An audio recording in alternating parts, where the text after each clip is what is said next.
Well, welcome back to the Not Yet Now podcast. We are back. Happy New Year. Happy New Year. Just got through with Christmas and New Year's. So we had a big party, had a good time. We took a little bit of a break from our conversation around epistemology, which is the big fancy word for how do we know what's true. But we did promise you we were going to have a third episode on this. I think people needed a bit of a breather. It was heavy. There were some big ideas. Some of the comments were like, we're not quite ready for this. Maybe ease us in. Yeah. One guy accused us of blue pilling the audience, which is interesting because we actually developed this conversation as not blue pilling anybody, but as a response to what was happening in 2020 with BLM and the COVID restrictions and kind of all of that. So that's really where we got to really talking about a lot of that. And I didn't know where you were at on all this stuff. I just remember we were texting and I was kind of dancing with you to figure out what does he think about all this stuff? Yeah. We shared an office during this season, got very little done for our actual jobs that we were supposed to be doing because we're in the midst of all of this crisis and this angst, and you felt it deeply. I felt it internally, and I felt it in very practical, real-world things. So internally, you had all of this conversation around race. George Floyd, Black Lives Matter. Am I racist? Am I a white supremacist? Is racism actually worse today than it's ever been because it's moving in this silent, subtle form? Or have we actually overcome it and they're just trying to manipulate and control us? So I'm trying to make sense of all of that. And that's going on internally. I'm feeling this angst. And then externally, you have COVID and you have lockdown measures and you have masking. And I'm helping to lead a church and we're trying to make sense of what do we do? And so do we stop meeting and do we go completely virtual and comply with the authorities? Or do we say, no, we're the church. You don't get to tell us what to do. We're actually the highest authority in this world, and God has called his church to meet together. And so trying to make sense of all that. And the church I was at ended up doing the virtual route. So for several months, we ended up meeting virtually. We would film the worship and the sermons, and they would just be broadcast out to people's homes. Even our small groups, they were so awkward. It was a Zoom small group. Which Zoom meetings for work are bad enough, but imagine a Zoom small group where you're supposed to be interacting and connecting with people, and they're on the other side of a screen in this little box, and their kids are jumping through in the background, and nothing's getting done. And really, the wrong decision, I believe, through all of that was to do that, and the church ended up folding about a year after, in the summer of 2021. And to be fair, you were even fired. I was fired before that. Yeah, I was fired the end of 2020. You were a casualty of what we're talking about, just simply really for engaging in or attempting to engage in a dialogue around it. Yeah, and that's 5 years ago now at the time of this podcast. But the reason these things matter is there will be another crisis. There will be another situation. I mean, there's things going on today that we have to make sense of that have real world consequences because ideas do have consequences. Yeah. They don't just live in our heads. They don't just live on books. They actually impact the way the world flows and our relationships and how we move about in it. So the reason we want to continue to have this conversation is how are we better equipped to handle the next crisis and make sense of truth? But the irony of the one of the comments we received of accusing maybe primarily you of, or I guess me, of blue pilling. You got accused, even though I'm the one. You're the one that said it. Which is kind of how I like things to go. Yeah, Brandon's comment, and I got the accusation that I was trying. I guess blue pilling means I'm trying to move the audience to the left. We're faking conservative in order to push people towards progressivism. But it was because you made a critique of Steve Bannon, which you didn't disagree with his diagnoses. That's right. Which of misinformation being flooded from mainstream media, right? Again, Steve Bannon, 2015-16, he's directing Trump's campaign, and they rightly diagnose mainstream media as lying. They rightly diagnose them as being progressive in their politics and then in the way that they cover things. I agree with them. ABC just got sued for $15 million for defaming Trump. I think that should be called out and that should be pushed back against. My problem was with his solution. I actually think his solution's worse than the original problem, because by flooding the market with just misinformation, now nobody has truth that they can hold on to, and it ends up tearing down society completely. Yeah, because our position is that the truth shall set you free. That's right. Not a better version or counter to misinformation. Yeah, again, is your goal to defeat my enemy, or is it to pursue truth? Yeah. And if our goal is just to defeat our enemy, then sure, don't call out anything on your own side, because you just see that side as a threat. So let's just attack them with the full force. The enemy of my enemy is my friend is the old line. And I mean, you had to think through that and work through, how do I make a splash into politics? Who do I partner with? Yeah. How do I influence the world? Yeah, because I've been connected in the political sphere for since 2014, and some of y'all may not know this, but I ran for Congress and I lost, but I got kind of connected in the movement, and still I think I'm a bona fide conservative when it comes to my economics and political philosophy and moral positions and all the things. I mean, I think it's very well vetted, and it's a well that I draw from. It's not a surface level thing. But when we think about the major threat that we've experienced in the last 4 years, 5 years, against what we talked about in the first two episodes, that truth is something that is revealed to us from God. It's not something that we determine on our own. The major threat's going to be anything that would say that the truth is derived from our own interpretation or construction of it. So whatever that is, from the right or the left, Francis Schaeffer famously said that conservative humanism is still humanism. Yeah. So the threat is always humanism in all of its variations. Because truth is not partisan. That's the funny thing. It's not partisan, meaning there's no political party has a monopoly on truth. And truth it transcends that, because truth is a person. Well, and it doesn't mean you can't ever work with people that you don't fully agree with. I mean, we lead a church together. Yeah. We don't 100% agree on everything. We're on this podcast together. We don't 100% agree on everything. So I'm not saying that you have to be such a purist that you can't possibly work with a guy like a Steve Bannon or whatever. What I am saying is that if we settle into falsehoods and things that are destructive in our own camp, in our own movement, our camp is going to fall apart.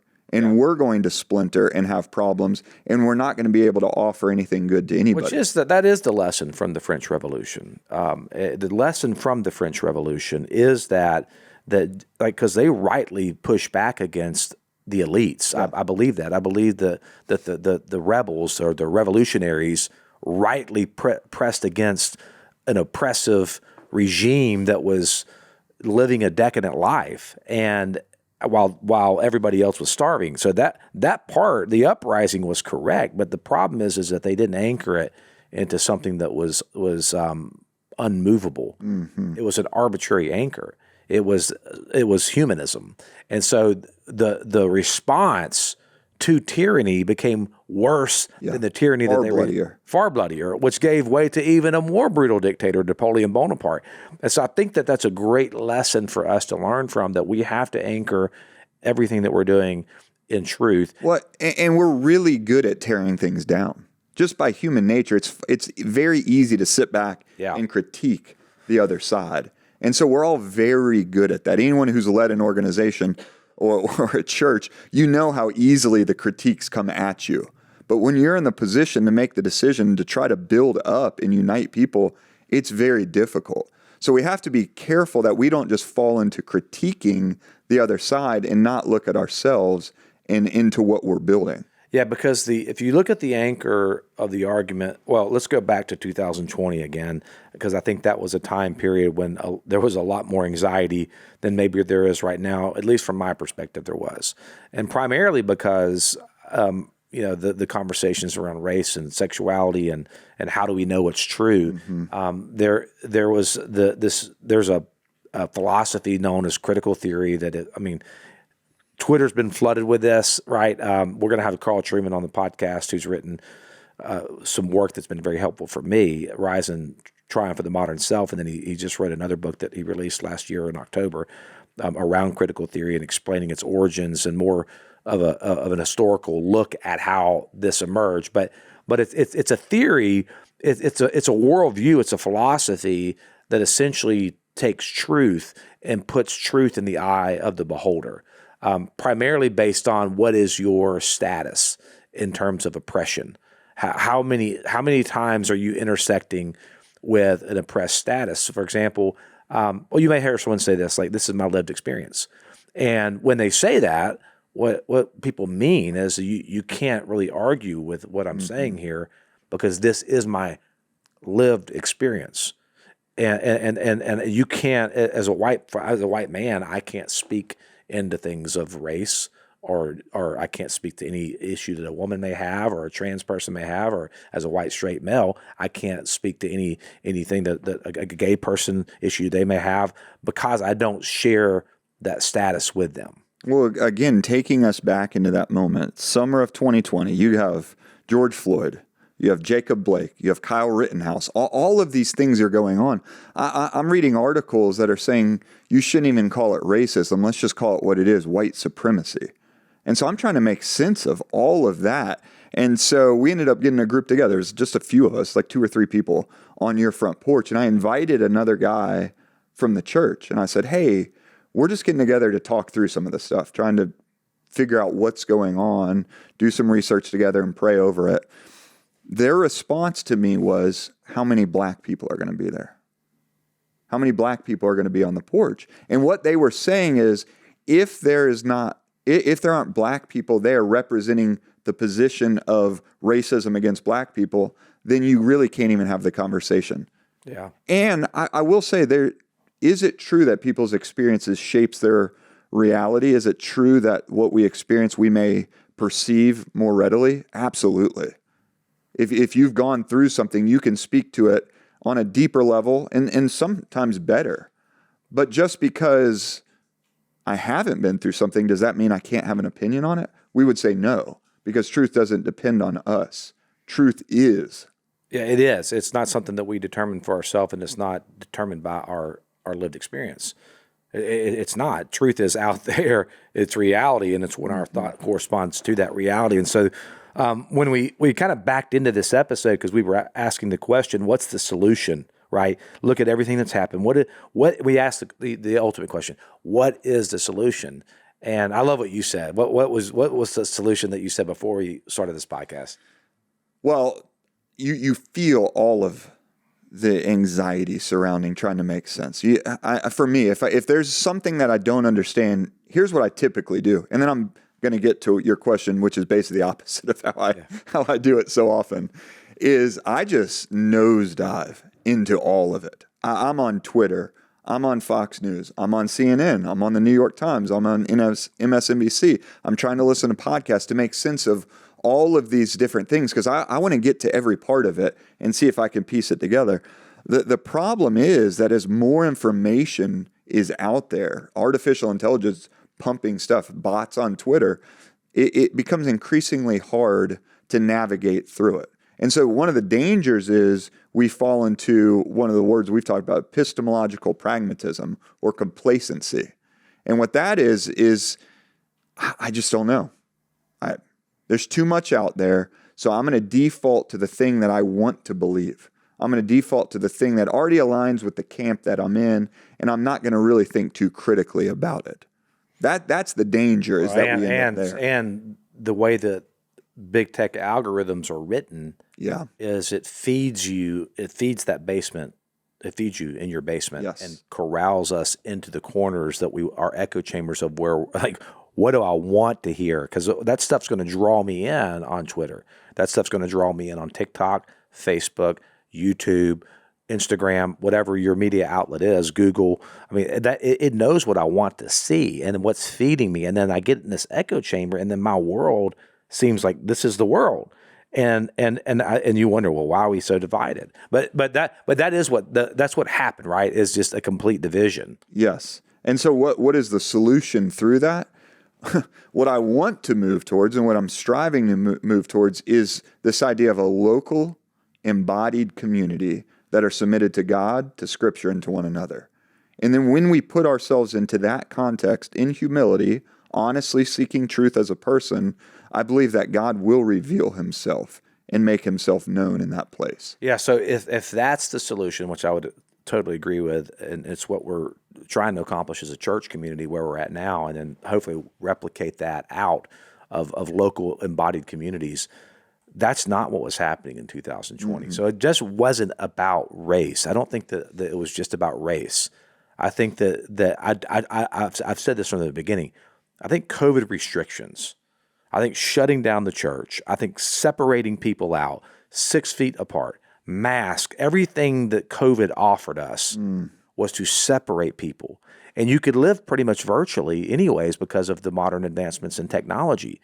I don't have to leave my house to live my life now. I can consume my sexuality through pornography. I can order milk and from Instacart. I can order all my entertainment from Amazon. I can order. I don't have to interact with you. And in the past, that wasn't the case.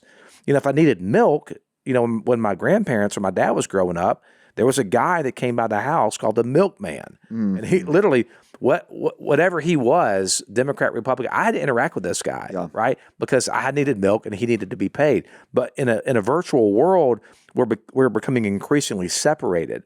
And so I do think that there was a twofold thing happening here. You have the discussion around race.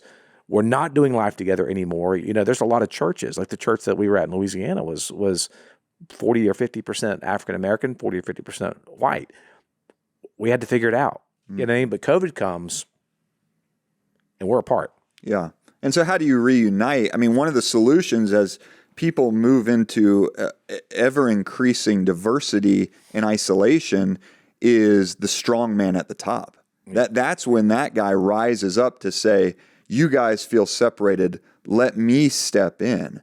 And so one of the solutions that's offered to misinformation is, well, we just need a department of misinformation. And what they're going to do is they're going to sit up at the top. They're credentialed. They're the smartest people. And they're going to sift through all the information and they're going to tell you what's true.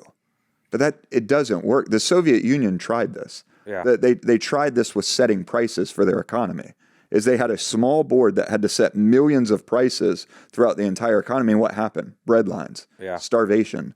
There's no small group that's smart enough and has all the information that can do this. Yeah, I'm reminded of something that Lord Acton said. He said that power tends to corrupt and absolute power corrupts absolutely. Mm-hmm. And the idea was that when you centralize power, the power to determine what's true, the power to determine price controls, the power to do all these things, that the more concentrated that power gets, the more corrupted it gets. And so the goal with guys like Lord Acton, and then probably some that came after him, was to distribute power to the far corners of the earth. Like we need to push power out to the end, because in its centralized form, it just gets corrupted.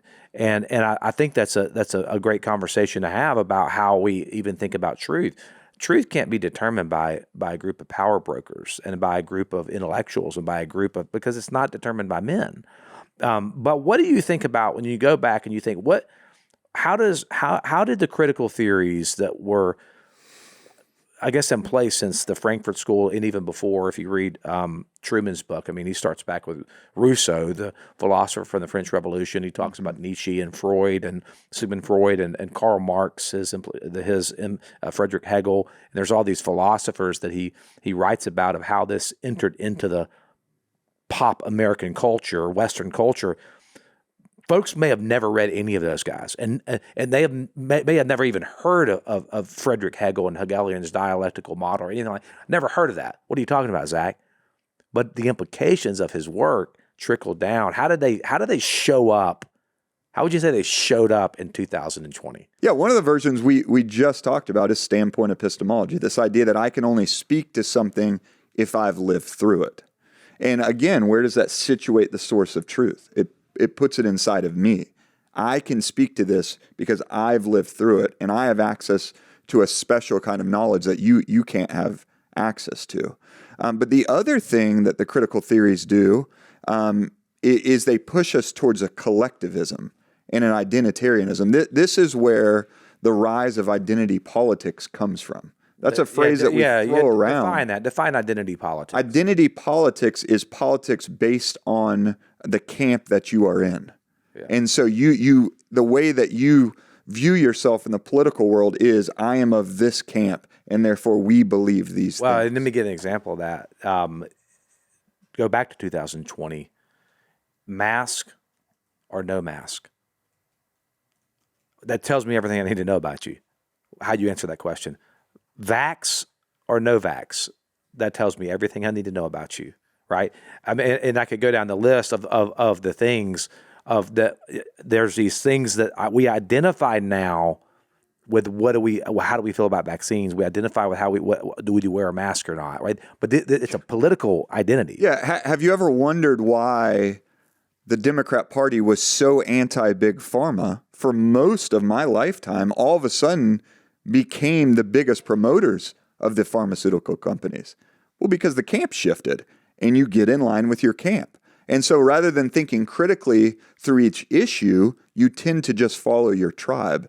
And we're all guilty of that. Again, we get exhausted by all the things that we have to think through and all the decisions that we have to make. And so it's just easier sometimes to fall in line with the people that you already agree with or trust on other things. Yeah, because you get corralled in these corners too. I mean, some of it is like we felt the anger. I felt the frustration. You know, you interact with some of the work here, and you're like, man, I have nowhere to go.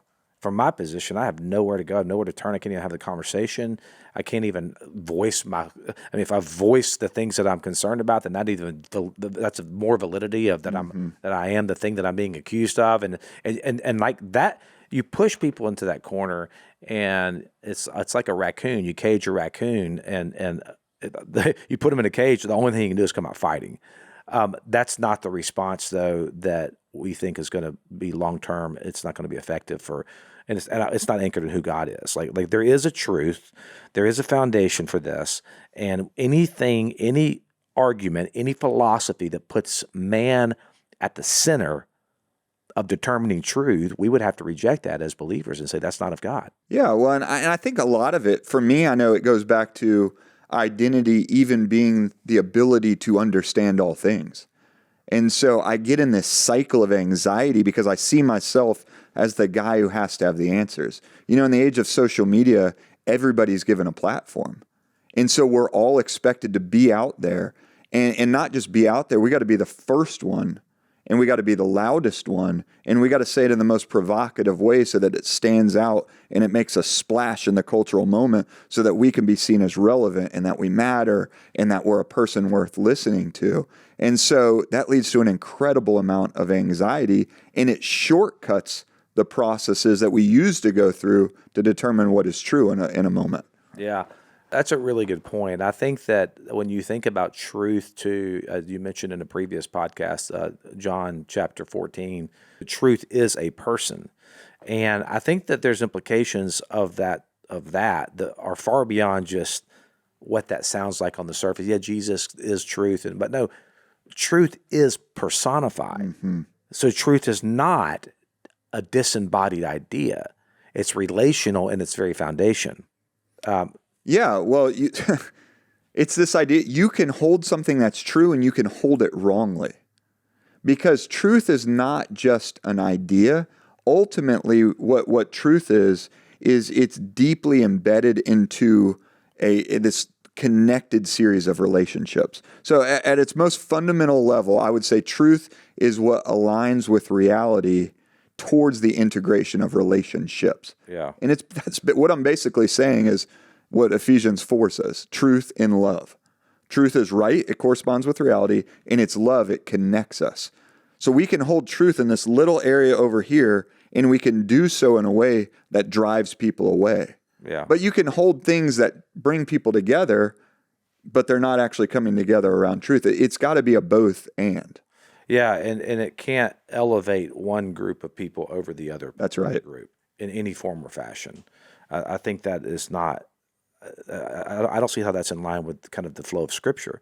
The flow of Scripture, particularly when it comes to like ethnic groups, is not a dividing of ethnic groups based on anything. It's a coming together of a multi-ethnic kingdom that's flowing uphill of the Isaiah 2 passage. It's all the kingdoms, all the nations flowing uphill to worship the triune God. It's all the nations. It's not a separation of that. And I think that anything that would look, do we deal with oppression? Should we call out sin? Should we call out racism? Yes, we absolutely should. But when you anchor the access into that discussion based on your position, then you put yourself at the center of what is true. Yes. Which is idolatry. Yes. Correct? Absolutely. The story my father-in-law tells, his dad, I don't know if he was college educated, but he worked at the same place for 50 years. And they were down in southern Louisiana, and part of their job was controlling the way the waters flowed. And so towards the end of his career, this engineer got hired for their company. And the engineer comes in, he's right out of school, he has all the answers from the textbook, and he just splashes on the scene saying, I know what to do, you guys need to listen to me. And my father-in-law's dad was like, actually, that's a really bad idea. And here's why. I've lived here. I've lived on the bayou. I've seen the way, if you do that, you're going to sink the ship. Yeah. The guy ignores him completely. He proceeds with what he thinks is true based on all his credentials and all his learning. And guess what happens? Just a week into his job, he sinks this $1 million piece of equipment because he didn't listen. So I'm not saying that living through something and gaining experience doesn't give you the ability to speak to something in a certain way. But what we are saying is you can't elevate and put people on different levels and say you're not allowed to speak against that because you haven't been there. Yeah. And then back me in a corner when I questioned the position, and you said, well, yeah, that's what people like you would say. That's right. Yeah, it's circular in reasoning. Well, you read a book, and that was essentially the preface of the book was, if you disagree with this, it's because you're a racist. Yeah, I read a bunch of books on it. I mean, I did the work, and I read the books, and then I was like, wait, this is fundamentally opposed to what I believe the gospel teaches. It's fundamentally opposed to the biblical doctrine of revelation. I don't determine anything, and so someone asked me to write a script for an animation clip addressing this, and I wrote the script for it. We were going to produce it, never did, but it was like this man, who, like a cartoon figure, who had a spade in his hand, and it was like a little shovel, and he would just dig out of himself, like to make meaning of the world. Right, I'm going to start with myself. Like, meaning comes from us, right? So, okay, let me dig that out. And then, because one author said that we are meaning-making machines, meaning we have to find meaning in the world. You can't live your life without trying to make sense of the world around you. It's just what it means to be, part of what it means to be a human is I need to make sense of all this. Well, if I begin with myself, then I got that spade and I dig out of myself. Well, the problem is now I got a hole in me. And then I dig out again, and I dig out again. And after a period of time, you look at this figure, this cartoon character, and he looks like a piece of Swiss cheese, and he can't hardly stand anymore because he's dug out of himself. And that's the problem with beginning with ourselves to make meaning of the world, is that I'm a finite creature. The problem with standpoint epistemology is that from my perspective, I'm limited.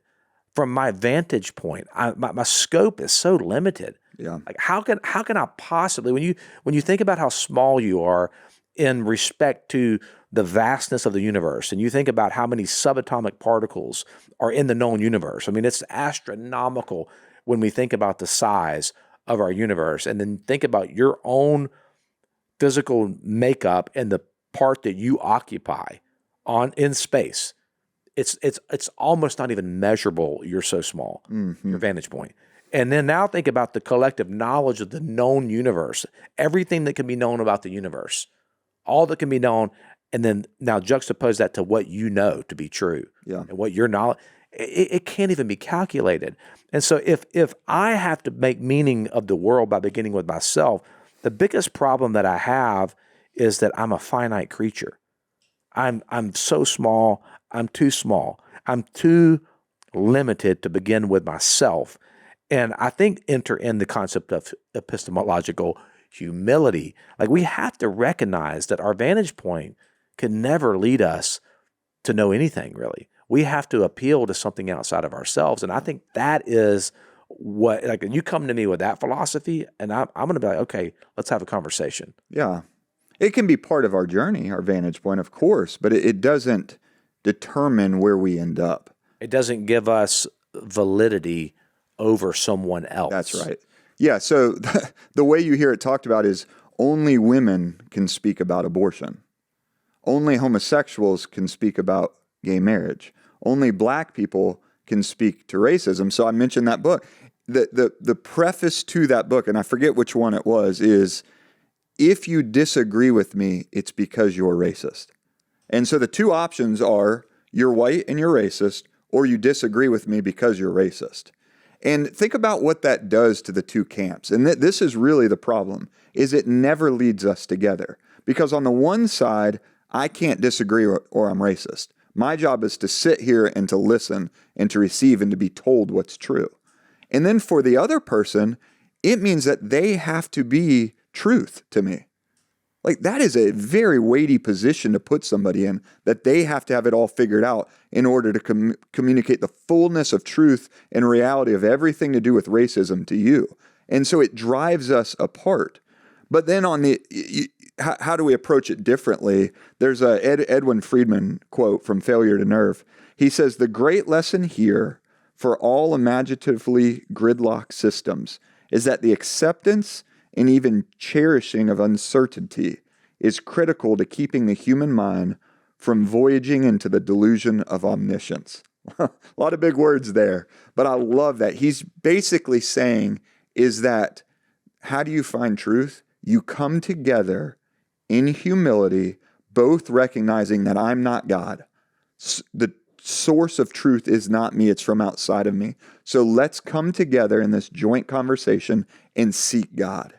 And I don't have to have all the answers figured out. I don't actually have to convince you of anything, and I don't have to defend anything ultimately, because we're both seeking something that's outside of us. Yeah, I think what happens is, and so if you're like wherever you land, kind of in that position on race is just a, don't get caught up. See, even by bringing this up, I'm already imagining people turning off or turning on based on where they fit in the position. No, we're not making an analysis on race. What we're saying is, the point we're making is that doesn't give you position. And so think about it this way. Not only is the argument that you can't speak on it, that if that upsets you,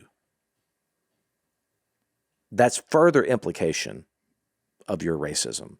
And so what happens is we're creating a wheel that continues to spin and that creates more and more and more division among people that we can't even have the conversation. So then what happens is, if you're on the side that's being accused of racism, then you're going to back into your camp, into your corner. And then on the other side, you're going to back in to your camp in your corner. And we're going to see an ever increasing vacillating power dynamic. And right now, after this last election, DEI seems to be dead. It's not dead. It will reemerge itself, right? I mean, but what happens is these extremes and these polarizations are going to keep coming back in a more pronounced way. Yeah, and if you study the history of it, that's what it does. It always finds the place and it always finds the form that it can have the maximal impact in any decade or any cultural moment. So it will, the ideas behind it will reemerge in some shape or fashion. And, I don't want to be in either of those camps. I don't want to be the guy that can't ever know anything because of who I am. And I don't want to be the guy who has to know everything because of who I am. That will, like you said, that will never bring us together. Coming together and pursuing truth is actually where the unity is found. I think of that. It's attributed to Charles Spurgeon. I think it was his quote. He said, "The word of God is like a lion. You don't have to defend the lion. All you have to do is let the lion loose, and the lion will defend itself." Yeah, and so is that our view of truth? Is that our view of Scripture? Is that our view of who God is? That He is, that He exists, that He's active, that He's working? Or do we feel like we've really got to get out there and we've got to be the one to hold it all together, or else it's all going to fall apart? Yeah. In private conversations, I've seen this play out, that I can have a conversation with, I want to say my adversary, I don't mean it that way, but someone that is on the opposing side of a given issue. and we can have a private conversation. And that conversation looks totally different than the one that's being had on Twitter with the same person.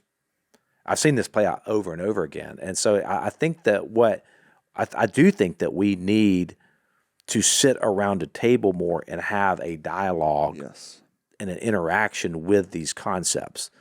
And because there is a thing called truth. But to do that, I do have to step back a little bit and I have to say, can I critique my own camp? Can I critique my own side? Do I have the humility to at least ask the questions, man, maybe we got this wrong. And maybe my identity, first and foremost, is not any of these things that I would put at the center. Maybe my identity, first and foremost, is that I'm in Christ. And that's my identity, not my political allegiance, not my gender, not my race, not my sexuality. My primary identity is that I'm made in the image of God and that I've been redeemed by Christ. I'm covered in, I'm baptized into Christ. I'm clothed with Christ, as Paul would say. That, I think that's the centerpiece. And then you can be in a community of people. Well, maybe we don't agree on all these things.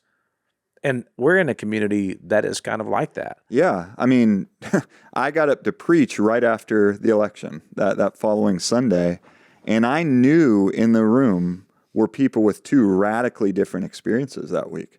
There were people that were celebrating. America is back. Like we've finally arrived. We're on the right path. Trump's going to set things right. Elon Musk is going to do the work. And then someone else in the room is worried. They're literally scared that people are going to die and that this was the last election that we've ever had. But we're in that room worshiping together, and we're actually able to talk about those very issues because the issues aren't central. The table's center. Yeah. And that's why I love that you said gather around the table. It's not just food, it's communion. It's taking of Christ as our primary identity, as our primary source of truth, and then we can discuss these other issues because what we're ultimately trying to do is figure out how do they fit with Christ. That's the goal in all of the conversation. And that's not to say that on these other issues that Christ doesn't have something to say about them, because he does. Yeah. In fact, he has something to say about all of them. Christ has something to say about poverty and how we address poverty. Yes. Christ has something to say about economics. Economics is not outside of the Lordship of Jesus Christ. Mm-hmm. Christ has something to say about epistemology. Christ has something to say about race. Christ has something to say about gender. Christ has something to say about sexuality. Christ has something to say about everything. I mean, what's the Kuyper quote? That there's not 1 square inch of the universe that the sovereign Lord does not cry mine. Mm-hmm. We believe that. We believe that the sovereign Lord cries mine to all of it. Now, I think I'm 100% correct on all of my positions, but I know that I'm not correct on everything. So then that's the table discussion. Yeah. Because I think what people would say is that, those things don't matter. There's right, left. There's no Christ doesn't. I mean, look, that's not what really matters. No, it matters. Mm-hmm. It has implications. But the problem is we can't even have the discussion anymore. Yeah, and so there's 3 ways that we've kind of talked about how do you deal with this? How do you personally respond to the moment that we're in and trying to make sense of this? One way is to absorb the anxiety. And so you're just an anxious person. You're scared to make a bold statement on anything because you don't quite know, but because of the lack of clarity, you're just anxious about everything that's going on in the world. The second one would be arrogance. No, it's I know. And so you storm out boldly and strongly. And anything that challenges your position, you actually find yourself getting very angry about. Like I look at my own life, the times that I get most heated in conversations and debates is when I actually lack confidence. Things that I'm confident in, I don't struggle with. Like if you try to convince me that grass isn't green, I'm not going to yell at you. I'm kind of just going to laugh at you, honestly. Like I'm not worried about it. And so you absorb the anxiety, you puff up with arrogance and anger, or the third way is what we're saying is you sit into relationship. You sit into communion first with Christ around the table, and then you begin to figure out how does Christ have something to say to every inch of this creation? How does he speak into all of these things, and how is he ultimately the goal of it? Yeah, because the conversation like poverty is a great example. because you might hear say that the left cares about the poor and the right doesn't, and that's an issue that the left is correct on and the right's wrong on. Well, the right may, from a Christian perspective, the right cares about life, the left doesn't. So the right's right on the, and so you try to look at it versus that, but I think that's the wrong way to look at it. The question what does Christ have to say about how we interact and help the poor? Which makes me think of Colossians 1, 15 through 20. It says, He's the image of the invisible God, the firstborn of all creation. For by him all things were created in heaven and on earth, visible and invisible, whether thrones or dominions or rulers or authorities. That about covers it all. Mm-hmm. All things were created through him and for him. And so what does that mean as we enter into any conversation, even all the way down to, do I buy Bitcoin or not buy Bitcoin? Like, it means that Christ is involved in all of it, because all things in creation ultimately came through him and exist for him. Yeah, but to enter into that discussion, when you start to think about all things, and you start to think about the conversations around what does Christ have to do with Bitcoin?